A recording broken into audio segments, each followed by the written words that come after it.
Hi dear friends, welcome to Neeraj Associates. मैं हूं advocate ऋषि सक्सेना और आज का हमारा टॉपिक है that what should be an SOP for an investigating officer when a murder is reported to them. Investigating officer को initially जब murder की इंफॉर्मेशन मिलती है तो उनको क्या करना चाहिए टू इन्वेस्टिगेट द मैटर। तो फ्रेंड्स, अगर अभी तक आप लोगों ने हमारे यूट्यूब चैनल को सब्सक्राइब नहीं किया है सो प्लीज डू सो। हमारे यूट्यूब चैनल को आप सब्सक्राइब करें and hit the bell icon button, जिससे हमारे लीगल इन्फॉर्मेटिव वीडियोस आप तक जल्द से जल्द पहुंच सकें।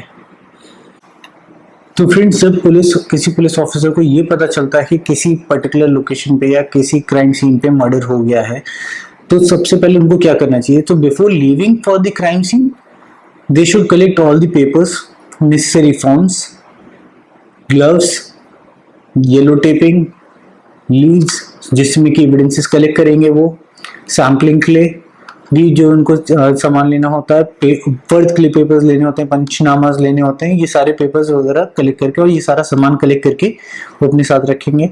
After that they will be informing to their field unit. उनको अपनी फील्ड यूनिट को इन्फॉर्म करना चाहिए कि वो वहां पे कंसर्न लोकेशन पे जो क्राइम सीन है वहां पे पहुंच जाए। उसके बाद वो कंट्रोल यूनिट को भी इन्फॉर्म करेंगे to maintain law and order, जिससे कि वहां पे इंफॉर्मेशन ये पहुंच जाए कि हम वहां पे कहीं पे पर्टिकुलर लोकेशन पे मर्डर हुआ है और वो क्राइम सीन पे मूव कर रहे हैं, तो so that a proper law and order situation can be maintain at that particular location. उसके बाद जैसे ही वो क्राइम सीन पे पहुंचते हैं तो वहां पे जो पुलिस को सबसे पहले काम करना होता है that is yellow taping of the crime scene. उनको पूरी क्राइम सीन की जगह को सिक्योर करना होता है, जिससे कि किसी भी तरीके के एविडेंस टेम्परिंग वहां पे ना हो सके और जो भी एविडेंसेस वहां पे उस टाइम पे हैं अवेलेबल हैं वो सिक्योरली सीज किए जा सके। इसलिए सबसे पहले उस क्राइम सीन का येलो टेपिंग करना बहुत नेसेसरी है। उसके बाद वहां पे फोटोग्राफी और वीडियोग्राफी क्राइम सीन की कराई जानी चाहिए, तो वो फोटोग्राफी और वीडियोग्राफी वहां की पुलिस कराएगी क्राइम सीन की एग्जैक्टली। उसके बाद इंस्पेक्शन करेगी और डॉक्यूमेंटेशन प्रिपेयर करेगी ऑफ क्राइम सीन। उस चीज में उनको बनाना होता है एक क्राइम सीन का मैप, जिसमें कि हर एक एविडेंस की मार्किंग को मेंशन करती है पुलिस, और वहां पे जो है जो भी पर्टिकुलर लैंडमार्क से उसके अंदर मेंशन करके वहां से उस पर्टिकुलर एविडेंस की कितनी दूरी है एग्जैक्टली उस चीज को मेंशन करेगी। स्पेसिफिकली क्राइम सीन मैप में वो सारी डिटेल्स मेंशन होंगी। उसके बाद वहां पे होती है कि जो विटनेसेस हैं उनको, जो भी अवेलेबल विटनेसेस वहां पे क्राइम सीन पे हैं, उनके स्टोरीज और उनके स्टेटमेंट्स, जो कि बेसिकली स्टेटमेंट्स होंगे, तो जो पेपर कैरी कर रहे हैं तो उस पेपर्स पे वो स्टेटमेंट्स उनके लिखे जाएंगे और रिकंस्ट्रक्शन होगा उसका। उसका जो सीजर मेमोस कैरी कर रहे थे, अगर वहां पे क्राइम सीन पे कोई से भी एविडेंसेस उनको मिलते हैं, जैसे कि फिंगरप्रिंट्स हो गए, ब्लड सैंपल्स हो गए, इन सब चीजों को सीजर मेमो के थ्रू वो सीज करेंगे। सीज करते वक्त सीजर मेमो पे इंडिपेंडेंट विटनेसेस के वहां पे साइन कराए जाएंगे कि उनके सामने वो सीज करे गए हैं और किसी तरीके की इसमें टेम्परिंग नहीं हुई है। वहां उसके बाद जो है जो इन्वेस्टिगेटिंग ऑफिसर है वो आसपास के नेबर्स से या जो लोग वहां पे खड़े हैं उनके से क्राइम सीन के बारे में डिटेल और बाकी सारी चीजें भी पूछेंगे। उसके बाद क्राइम सीन पे या उसकी नियर बाय लोकेशन पे जो है police should search for the murder weapon, कि बेसिकली अगर मर्डर हुआ है, क्योंकि उस टाइम पे वहां पे मर्डर वेपन आसपास के रीजन में हो सकता है, तो मर्डर वेपन सिक्योर करना भी बहुत इंपॉर्टेंट होता है। इसलिए मर्डर वेपन को सिक्योर करने के लिए सर्च करी जाएगी कि अगर मर्डर वेपन वहां आसपास कहीं पड़ा होगा तो वो मिल जाए पुलिस को और उस पर किसी भी तरीके की टेम्परिंग हैम्परिंग नहीं हो पाए। अगर मर्डर वेपन वहां पे मिल जाता है पुलिस को, तो पुलिस उसके ऊपर ब्लड सैंपल्स और फिंगरप्रिंट सैंपल्स या फिर अगर कोई और डीएनए सैंपल्स के लिए उनको जो है बाल मिल जाता है, कोई भी चीजें ऐसी मिलती हैं, तो वो वहां से वो भी सीजर मेमो के थ्रू सीज कर लेंगे। उसका जो इस आदमी का मर्डर हुआ था उसका इंस्पेक्शन और उसके डॉक्यूमेंटेशन प्रिपेयर किए जाएंगे। उसमें पंचनामा प्रिपेयर किया जाएगा और ये पंचनामा प्रिपेयर होगा इंडिपेंडेंट विटनेसेस के सामने, और इंडिपेंडेंट विटनेसेस से भी उस पर सिग्नेचर कराए जाएंगे। उसके बाद फोटोग्राफी कराई जाएगी बॉडी की और नंबरिंग होंगी वुंड्स की। जितने वुंड्स बॉडी पे हैं उन सब की नंबरिंग होगी और उनकी फोटोग्राफी होगी, जिससे कि ये ना हो कि ये सारे वुंड्स या उससे बाद में लगे थे, उस टाइप पे इनिशियली नहीं लगे थे। उसके बाद पूरी बॉडी सर्च करी जाएगी, कोई अगर डॉक्यूमेंट्स, कोई पहचान पत्र, किसी तरीके का आइडेंटिफिकेशन मार्क या आइडेंटिफिकेशन की डिटेल्स डॉक्यूमेंट्स मिलते हैं तो उससे उस मर्डर्ड पर्सन की डिटेल पुलिस अपनी कस्टडी में ले लेगी और सीज कर लेगी। अगर उसका मोबाइल मिलता है तो मोबाइल भी सीज कर लेंगे। अगर नहीं मिलता है, बॉडी इज अनआइडेंटिफाइड, तो उस बॉडी के बाल और दांतों का सैंपल ले लिया जाएगा फॉर डीएनए टेस्टिंग और इसको प्रिजर्व कर लिया जाएगा। उसके बाद इन्वेस्टिगेटिंग ऑफिसर्स को अगर लगता है कि इसमें इस पर्टिकुलर मर्डर में सेक्सुअल ऑफेंसेस भी कमिट हुए थे, तो what they will be doing, they will B mentioning about the wounds on the private parts specifically in the report. वो इनिशियली ही अपनी रिपोर्ट में स्पेसिफिकली इस चीज का मेंशन करेंगे कि उनको ऐसा लगता है कि इसमें जो है सेक्सुअल ऑफेंसेस कमिट हुए हैं। एंड इवन फॉर पोस्टमार्टम जो है, पोस्टमार्टम में भी स्पेसिफिक क्वेरी वो करेंगे कि इसमें क्या सेक्सुअल ऑफेंसेस कमिट हुए थे और अकॉर्डिंगली उन वुंड्स की भी जो है डिटेल स्पेसिफिकली मेंशन करी जाएगी। इसके बाद इन्वेस्टिगेशन आता है अबाउट द मर्डर्ड पर्सन जिसकी डेथ हुई है, उस आदमी की डिटेल्स फेच करना, उस आदमी की डिटेल्स ढूंढना।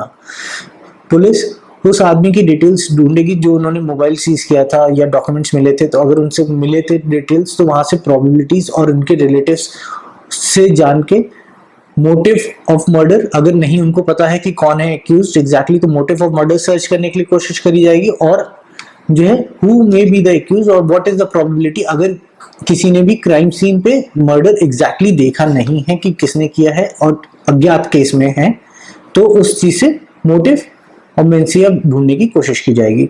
उसके हर विटनेस को मार्क किया जाएगा। मार्किंग ऑफ विटनेसेस इसलिए इंपॉर्टेंट है क्योंकि किस विटनेस का किस बात को प्रूव करने के लिए इन्वॉल्वमेंट है केस के अंदर, तो पुलिस वो चीज स्पेसिफिकली मेंशन करेगी, क्योंकि वो जेनरिक विटनेसेस नहीं होंगे कि एक विटनेस आया और वो विटनेस पूरा का पूरा केस जो है प्रूव करने के लिए चलेगा। अगर कोई विटनेस ने पूरा इंसिडेंट देखा है तभी वो पूरा केस डिस्क्राइब करेगा। अदरवाइज अगर किसी ने पर्टिकुलर क्राइम सीन पे पर्टिकुलर चीज ही देखी है तो उतनी ही चीज के बारे में गवाही देगा और ये चीज मेंशन भी करी जाएगी स्पेसिफिकली, सो दैट जिससे कि कल को एक्यूज इस चीज का अनवांटेड बेनिफिट ना उठाए। उसके बाद friends, preparation of closure documents होगा क्राइम सीन का, जिसमें कि इंक्वायरी की जाएगी of habitual offenders and convicts और एक्टिव क्रिमिनल्स जो उस लोकेलिटी के अंदर होंगे, उनकी आइडेंटिफाई किए जाएंगे वो सारे एविडेंसेस जिनमें कि एक्सपर्ट ओपिनियन या फॉरेंसिक ओपिनियंस चाहिए होंगी। उन सारे एविडेंसेस को आइडेंटिफाई किया जाएगा, उनके फॉरवर्डिंग लेटर्स बनाए जाएंगे और वो forwarding letters further written opinions के लिए और उन पे रिपोर्ट्स के लिए कंसर्न डिपार्टमेंट्स को भेज दी जाएंगी। उसके बाद वहां से जितने भी एविडेंसेस कलेक्ट हुए हैं उन एक बार क्राइम सीन की डिटेल्ड स्क्रीनिंग होगी, जिसमें कि वो सारे के सारे पुलिस जो है चीजों को, हर चीज को देखेगी कि उसमें ऐसा तो नहीं है कि वहां पे अगर बुलेट से कोई मर्डर हुआ हो तो कोई फायरिंग हुई है तो कोई फायर मार्क हो, कोई लाइव बुलेट वहां पे अवेलेबल हो, या फिर कोई बुलेट शेल हो, खोखे जो होते हैं वो अवेलेबल हो, या कोई फिंगरप्रिंट्स हो कहीं और, या कोई और वेपन हो, या फिर कोई ब्लड स्टेन्स हो किसी जगह पे, तो वो सारी चीजें भी एक बार क्राइम सीन पे फिर से देखी जाएंगी। उसके बाद जो विक्टिम है और जो सस्पेक्टेड एक्यूज हैं उन सबके नंबर्स, मोबाइल नंबर्स को इलेक्ट्रॉनिक सर्विलेंस पे डाल दिया जाएगा और कंसर्न सर्विस प्रोवाइडर्स को फॉरवर्डिंग लेटर्स इशू कर दिए जाएंगे और उनसे CDR कॉल डिटेल रिकॉर्ड्स की रिक्वेस्ट कर ली जाएगी, जो कि IO और पुलिस कर सकती है और सेक्शन 91 CRPC के अकॉर्डिंगली वो डॉक्यूमेंट्स प्रिक्योर करे जाएंगे। उसके बाद इस पूरे ही क्राइम सीन को एक बार पुलिस इस तरीके से भी इन्वेस्टिगेट करेगी कि क्या कोई पैटर्न या कोई क्रिमिनल ग्रुप का या कोई हैबिचुअल ऑफेंडर का कोई मॉडस ऑपरेंडी है मर्डर करने का, और उस तरीके से कोई पैटर्न से मैच करता है क्या ये केस। अगर ऐसा है तो जिससे कि उनको अपने खुद के क्राइम रिकॉर्ड्स के थ्रू सर्च करके इजीली वो उस केस के अंदर एक्यूज तक पहुंच सकते हैं, तो एक बार वो उस चीज को भी, उस एस्पेक्ट को भी कवर करेंगे। उसके बाद इन्वेस्टिगेटिंग टीम केस डायरी बनाएगी केस की, जिसमें कि वो अपने regular day to day working को मेंशन करेगी और विटनेसेस को सेक्शन 160 के अंदर नोटिस इशू करेगी to come and give the statements under section 161 CRPC। अगर कोई विटनेस फीमेल या माइनर है तो उनके स्टेटमेंट्स उनके घर पे ही जाके रिकॉर्ड करेंगे, उनको कंसर्न पुलिस स्टेशन पे बुलाया नहीं जाएगा। और ये प्रोसीडिंग्स में अगर कोई डॉक्यूमेंट्स उनको पता चलते हैं कि डॉक्यूमेंट्स कुछ उनको चाहिए होंगे, वो सिक्योर करने होंगे, तो सेक्शन 191 सीआरपीसी के अंदर वो डॉक्यूमेंट्स की डिमांड कर सकते हैं, किसी को भी सम्मन दे सकते हैं और टू प्रोड्यूस द डॉक्यूमेंट्स। इसके अलावा इन्वेस्टिगेशन टीम को अगर लगता है कि उनको किसी जगह की सर्च करनी है और वहां पे सर्च के लिए उनको परमिशन की जरूरत होगी कंसर्न मजिस्ट्रेट से, तो वो सर्च के लिए परमिशन ऑब्टेन कर सकते हैं अंडर सेक्शन 93 सीआरपीसी। अगर उनके पास टाइम नहीं है उतना कि वो सर्च के लिए जो है वहां पे कुछ भी परमिशंस ले पाए और उनको जो है सर्च करनी पड़ती है, तो वो सेक्शन 165 सीआरपीसी के अंदर they have the power to go and search the particular place. It's just that कि जब वो सर्च कर रहे होंगे तो उनको ये चीज देखनी होगी कि search in the dark should be avoided और अननेसेसरी सर्चेस ना हो। प्लस सर्च के अंदर वो इंडिपेंडेंट विटनेसेस ले लें 100 सीआरपीसी के अकॉर्डिंग, 100 सबसेक्शन 4 के सीआरपीसी के अकॉर्डिंग वो जो है अपने साथ 2 इंडिपेंडेंट विटनेसेस ले लें। और दूसरी चीज, जब वो सर्च के लिए किसी भी विटनेस को अप्रोच करते हैं और अगर विटनेस मना करता है तो that is a punishable offence under section 187 Indian penal code और this thing is provided in under section 100B CRPC. तो उसके बाद जो इनको प्रोसेस करना होगा, they need to execute the bonds of the witnesses under section 170 CRPC. Witnesses से bonds execute कराए जाएंगे टू इंश्योर कि वो कोर्ट में आके बयान दें और उनकी डिटेल्स सारी की सारी आइडेंटिफिकेशन कोर्ट के पास और कंसर्न पुलिस के पास सही हो। उसके बाद अगर उनको जरूरत होती है, किसी कोई भी जना कन्फेशन देना चाहता है या कोई स्टेटमेंट्स 164 के अंदर रिकॉर्ड करना होने हैं, तो 164 के भी स्टेटमेंट्स रिकॉर्ड हो सकते हैं। इसके बाद अगर अरेस्ट हो जाता है एक्यूज, इन दैट केस अगर कोई एक्यूज अरेस्ट हो जाता है ड्यूरिंग द इन्वेस्टिगेशन, तो उसके जो अरेस्ट मेमो बनाएंगे वो लोग, प्रॉपर अरेस्ट मेमो बनेगा। जो आदमी अरेस्ट हुआ है उसके घर वालों को इन्फॉर्म किया जाएगा, ये चीज मेंशन होगी कि किसको इन्फॉर्म किया गया, किसके द्वारा इन्फॉर्म किया गया और कब और किस माध्यम से इन्फॉर्म किया गया। प्लस जो अरेस्ट मेमो होगा उसमें जिस आदमी को अरेस्ट करेंगे उसकी पूरी सर्च होगी, उसका मेडिकल होगा और उसको with in 24 hours concern court में कंसर्न मजिस्ट्रेट के यहाँ वो प्रोड्यूस करेंगे। उसके अलावा अगर उनको रिक्वायरमेंट है इन्वेस्टिगेटिंग टीम को, तो सेक्शन 41A सीआरपीसी की भी कंप्लायंस कर सकते हैं और नोटिस भेज सकते हैं for the appearance. Section 41A भी जो है code of criminal procedure amendment act 2008 के अकॉर्डिंग ही इंट्रोड्यूस हुआ था, वहीं से इंसर्ट हुआ है ये। इसके बाद प्रिपरेशन ऑफ चार्जशीट होगी फ्रेंड्स। प्रिपरेशन ऑफ चार्जशीट में फाइलिंग ऑफ द चार्जशीट होगी, जिसमें कि चार्जशीट का पूरा फॉर्म फिल करेंगे इन्वेस्टिगेटिंग ऑफिसर। उसके बाद जो है कंप्लीट लिस्ट ऑफ डॉक्यूमेंट्स बनाएंगे। Complete list of documents will be including FIR, all the documents seized under section 91 CRPC, जो बाकी उनके जो भी डॉक्यूमेंट्स, रिपोर्ट्स, ये सारे फॉरेंसिक रिपोर्ट्स वगैरह जो भी उन्होंने कलेक्ट करी वो सारे डॉक्यूमेंट्स उसमें होंगे। उसके बाद कंप्लीट लिस्ट ऑफ विटनेसेस बनेगी, जिसमें कि सारे विटनेसेस के डिटेल्स मेंशन होंगी, उनके नाम, पता, एड्रेस, फोन नंबर, सारे ईमेल आईडीज। प्लस ये भी मेंशन होगा लिस्ट ऑफ विटनेसेस में कि उनके स्टेटमेंट्स अंडर सेक्शन 161 रिकॉर्ड किए गए हैं या नहीं रिकॉर्ड किए गए हैं, ये लिस्ट में मेंशन होगा।